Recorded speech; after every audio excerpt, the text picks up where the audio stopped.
ముఖ్య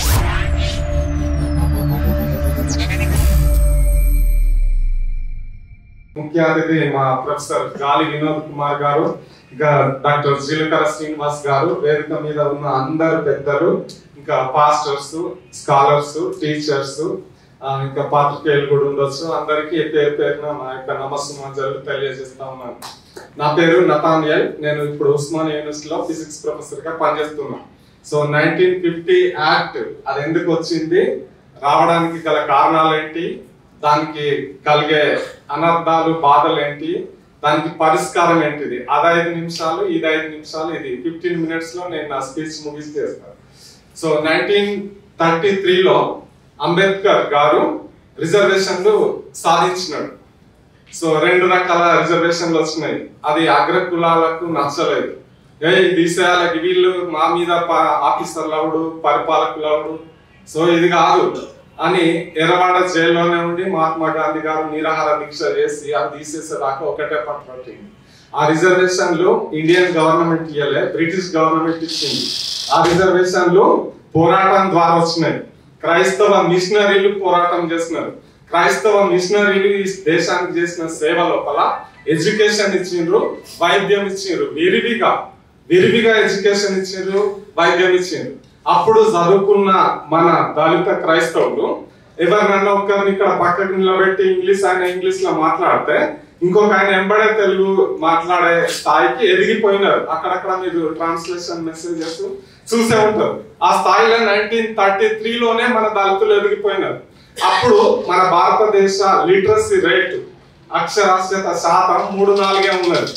ఆ బ్రాహ్మణులకు కూడా చదువు రాదు. కొంతమందికి ఆ మంత్రాలు వస్తాయి, కొంతమంది సంస్కృతంలో వాళ్ళు నేర్చుకున్నారు. ఆ హిందీ భాషకు కూడా అంత ప్రాధాన్యత అప్పుడు లేదు. సో ఎక్కువ చదివిన వాళ్ళు ఎవరంటే దళితులు, సో కాల్డ్ ఎస్సీలు. ఇంకా డైరెక్ట్ గా చెప్పాలంటే ఈ ఆంధ్రప్రదేశ్ లో ఉన్న మాదిగలే ఎక్కువ చదివినారు. సో వాళ్ళు మాత్రమే ఎడ్యుకేటెడ్ ఆ రోజుల్లో. సో ఇప్పుడు రిజర్వేషన్లు వచ్చినాయి. ఈ రిజర్వేషన్లు సాధించినారు. ఇవి తీసేయాలని కొంచెం దయచేసి ఫోన్ ఆపండి దయచేసి కూర్చోండి, ఒక 5 నిమిషాలు కూర్చోండి. ఇక్కడ వినండి, కాన్సన్ట్రేషన్ ఇటు పెట్టండి. ఏం జరిగిందో నేను చెప్తున్నా. కొన్ని తప్పులు తెలియక కూడా ఒకటి ప్రాపగాండా చేస్తున్నాము, అది తప్పుగానే వెళ్ళిపోతుంది. సో నిజం తెలుసుకోవాలి, దాని ఆధారం ఏంటిది, మన బైబిల్ ఎక్కడుంది, మనం ఎక్కడున్నాం తెలుసుకొని మాట్లాడాలి. ఒకటి, అప్పుడు ఆ రిజర్వేషన్ తీసేసినప్పుడు పూణేలో కూర్చున్నారు. మీరు మనం రాజీ చేసుకుందాం, కొన్ని ఇయ్యాలి నీకు, కానీ ఇన్నిగానే మేము ఇయ్యాం అని వాళ్ళు రాజీకి వచ్చి కొన్ని రిజర్వేషన్లు ఇచ్చిండ్రు. 4 అంచెల రిజర్వేషన్, అది ఎడ్యుకేషన్ లో రిజర్వేషన్, ఉద్యోగాలలో రిజర్వేషన్, ఉపాధి వెల్ఫేర్ స్కీములలో రిజర్వేషన్, ఇంకా లాస్ట్ గా political reservation, MLA, MP, ZPTC ఇవన్నిట్లో కూడా రిజర్వేషన్లు ఒప్పుకున్నారు. సో ఒప్పుకున్న దాంట్లో పార్లమెంట్ కు 107 ఎస్సీ స్థానాలు వచ్చినాయి. 107 ఎస్సీ స్థానాలు వస్తే అప్పుడు 1947 ఆగస్టు 15 తారీఖు నాడు బ్రిటిష్ వాళ్ళు మనకు స్వాతంత్రం ఇచ్చి వెళ్ళిపోయిన తర్వాత రాత్రికి రాత్రి ఎన్నికలు జరగలే. సో నామినేటెడ్ గవర్నమెంట్ ని పెట్టుకున్నారు. ఈయన Jawaharlal Nehru is the prime minister of India అన్నారు. అంతే, అందరు ఒప్పుకున్నారు, నడుస్తుంది. సో ఆయన రాజేంద్ర ప్రసాద్, ఆయన ప్రెసిడెంట్ ఆఫ్ ఇండియా, రాష్ట్రపతి ఆయన అంతే. మన అంబేద్కర్ గారికి కూడా న్యాయశాఖ మంత్రాన్ని ఇటువంటి ఇచ్చేసింది. అక్కడ ఏది కావాలంటే పదవులు ఇచ్చేసింది. గవర్నమెంట్ రన్ చేస్తా ఉన్నారు, ఎన్నికలు కాలేదు. సో మధ్యలో ఏమైందంటే కాన్స్టిట్యూషన్ రాసుకోవాలి, ఇక దాని ప్రకారం ఎన్నికలు చేసుకోవాలని మొదలు పెట్టింది. 1947 నుంచి 3 ఏళ్ళు అయింది రాయడానికి. 1950 26 జనవరి నాడు రాజ్యాంగం అమలు లోపలికి వచ్చింది. రాయబడ్డ రాజ్యాంగం అమలు లోపలికి వచ్చింది. సో రాసి ఒక బుక్ గా అక్కడ సమర్పించిండ్రు, అది అమలు లోపలికి వచ్చింది. అప్పటిదాకా కూడా ఎన్నికలు జరగలేదు. ఈ దేశంలో 1952లో ఫస్ట్ టైం ఎలక్షన్ జరిగింది. సో ఫస్ట్ టైం ఎలక్షన్ జరిగినప్పుడు లేకపోతే ఎస్సీలు, హిందూ మతంలోనే ఉంటే ఎస్సీలు, దీని సారాంశం దాంట్లో పెట్టింది. అన్ని దేశాలకు చూపిస్తారు మా దేశం 4-fold కాన్స్టిట్యూషన్, దీంట్లో ఈక్వాలిటీ ఉన్నది, లిబర్టీ ఉన్నది, ఫ్రాటర్నిటీ ఉన్నది, జస్టిస్ ఉన్నాయి, 4 ఉన్నాయి. స్వేచ్ఛ, స్వాతంత్రం, సౌభ్రాతృత్వం, ఇంకా న్యాయం. ఈ 4 ఉన్నాయని బయట చూపిస్తాను అన్ని దేశాలకు. ఇది ఒకటి లోపల పెట్టి ఇండియాలో చూపిస్తాను. ఇది లోపల పెట్టి ఎవరన్నా ఎస్సీ వాళ్ళు నమ్మినట్టుగా ఉండేది ఉంటే వాళ్ళు దీనికి అర్హులు కాదు, వాళ్ళు ఓసీలు. సో ఓసీలు అయిపోయింది, ఎస్సీలు పోయి ఓసీలు అవుతారు. సో దీని మీద అప్పుడే 1947 పెద్దగా అర్థం కాలేదు, ఈ 50లో కూడా అర్థం కాలేదు. స్వాతంత్రం వచ్చిందాట అంటే కూడా అర్థం కాని స్థితిలో ఉన్నారు. మెల్లమెల్లగా దీని ఎఫెక్ట్ వస్తా ఉంది. ఒక దగ్గరకు వచ్చిన తర్వాత ఇంగ్లీష్ కాడ ఇండ్లు ఇస్తారు కదా, ఇందిరమ్మ ఇండ్లు అనుకోండి, అందరికి ఇచ్చి మీరు క్రైస్తవులకు మీకు ఇచ్చేదే లేదు అన్నారు. అట్లెట్లియరు అని మన ఆంధ్రప్రదేశ్ లో తిరగబడడం వల్ల అందరికి ఆడ ఆఫీసర్ని చంపేటట్టున్నారు వాళ్ళు. లేదు నేను పోను, నేను అవసరమైతే జాబ్ కైనా రిజైన్ చేస్తా కానీ ఆడ పోను నేను అనే స్థాయిలోకి వచ్చింది. సో ఈ వెల్ఫేర్ స్కీమ్స్ లల్లా అందరికి ఇవ్వండి ఇండ్లు, క్రైస్తవులకు కూడా ఇవ్వండి, నాన్ క్రిస్టియన్ ఎస్సీలకు కూడా, ఎస్సీలు అందరికి ఒకే రకంగా ఇవ్వండి. సో స్కాలర్షిప్ ల కాడ ఇదే వచ్చింది. ఎస్సీ స్కాలర్షిప్ ల బడ్జెట్ నుంచే ఈ బీసీసీ వాళ్ళకి కూడా ఇవ్వమని వాళ్ళు పెట్టినారు.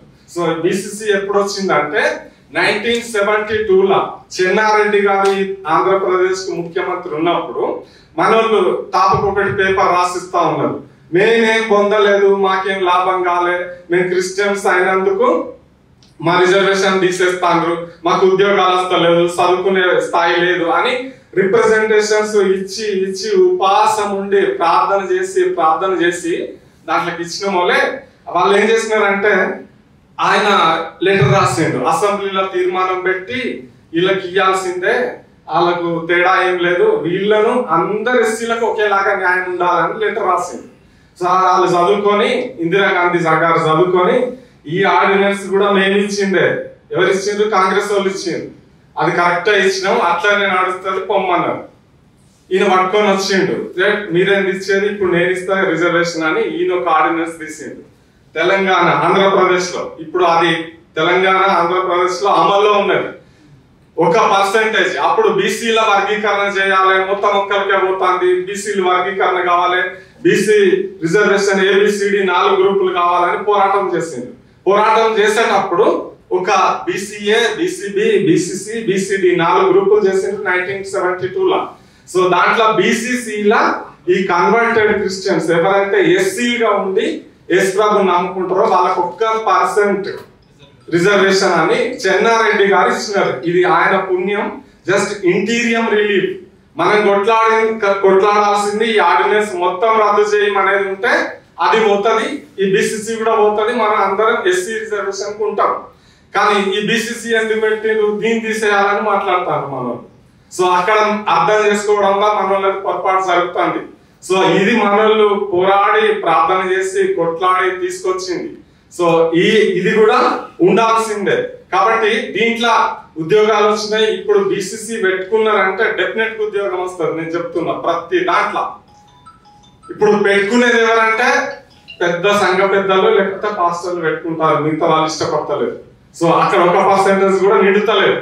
సో కాబట్టి అది ఉండాల్సిందే. కానీ మనం పోరాటం చేయాల్సింది 1950 యాక్ట్ ను రద్దు చేయాలని. సో వీళ్ళు పెట్టడంలో ఒకే ఒక్క ఉద్దేశం ఏంటిదో చెప్పాలా, ఆర్డినెన్స్ అప్పుడు పెట్టడానికి వీళ్ళు 107 మంది ఎంపీలు పార్లమెంట్ లో దిగుతారు. 1952లో ఎన్నికలు జరిగితే 107 మంది ఎంపీలు దిగుతారు. ఈ ఎంపీలు అయ్యే ఈ దళిత క్రైస్తవులు ఏంటంటే వీళ్ళు ఇంగ్లీష్ లో మాట్లాడతారు, వాళ్ళు మాట్లాడుకుంటారు. కేరళ వాడు గుజరాత్ తో మాట్లాడుకుంటారు, వాళ్ళ భాష అంతా ఒక్కటైపోయింది. సో గుజరాత్ బ్రాహ్మణునికి కేరళ బ్రాహ్మణునికి కమ్యూనికేషన్ లేదు. ఆయన మలయాళం ఈయనకు రాదు, ఆయన గుజరాత్ ఈయనకు రాదు. కాబట్టి వాళ్ళు మాట్లాడుకోరు. 107 మంది 542 మందిలకి వెళ్ళి వచ్చేది ఉంటే మావాడే ప్రధానమంత్రి కావాలి, మనం అంతొక్కటి కావాలి అని మాట్లాడతారు. వీళ్ళదే గవర్నమెంట్ అవుతుంది. కాబట్టి ఈ ఎస్సీలు 107 మంది పార్లమెంట్ లో అడుగు పెట్టకుండా చేయాలని ఈ ఆర్డినెన్స్ తీసింది. అది అక్కడ జరిగిన కుట్ర.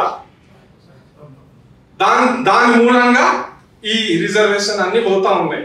సో ఇది అర్థం చేసుకోవాల్సిన విషయం.